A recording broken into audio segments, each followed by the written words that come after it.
نماز کی فکر اپنے اوپر فرض کر لو، خدا کی قسم دنیا کے فکر سے آزاد ہو جاؤ گے اور کامیابی تمہارے قدم چومے گی۔ تم پانی جیسے بنو جو اپنا راستہ خود بناتا ہے، پتھر جیسے نہ بنو جو دوسروں کا بھی راستہ روک لیتا ہے۔ صبح کی نیند انسان کے ارادوں کو کمزور کرتی ہے۔ منزلوں کو حاصل کرنے والے کبھی دیر تک سویا نہیں کرتے۔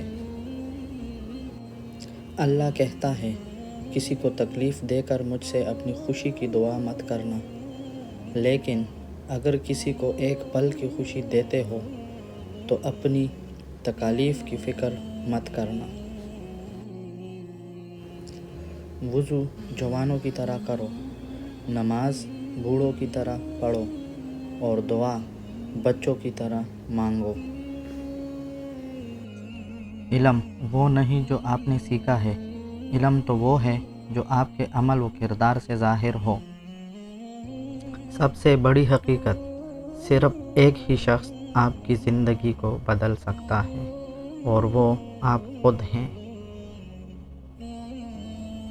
غلطی ماننے اور گناہ چھوڑنے میں کبھی دیر مت کرو، کیونکہ سفر جتنا طویل ہوتا جائے گا، واپسی اتنی ہی دشوار ہوگی۔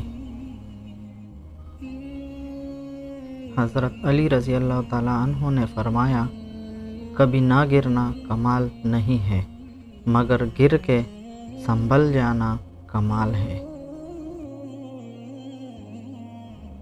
محبت اور دوستی، یہ دو چیزیں ہر طوفان کا مقابلہ کر سکتی ہے، مگر ایک چیز ان دونوں کے ٹکڑے ٹکڑے کر سکتی ہے اور وہ ہے غلط فہمی۔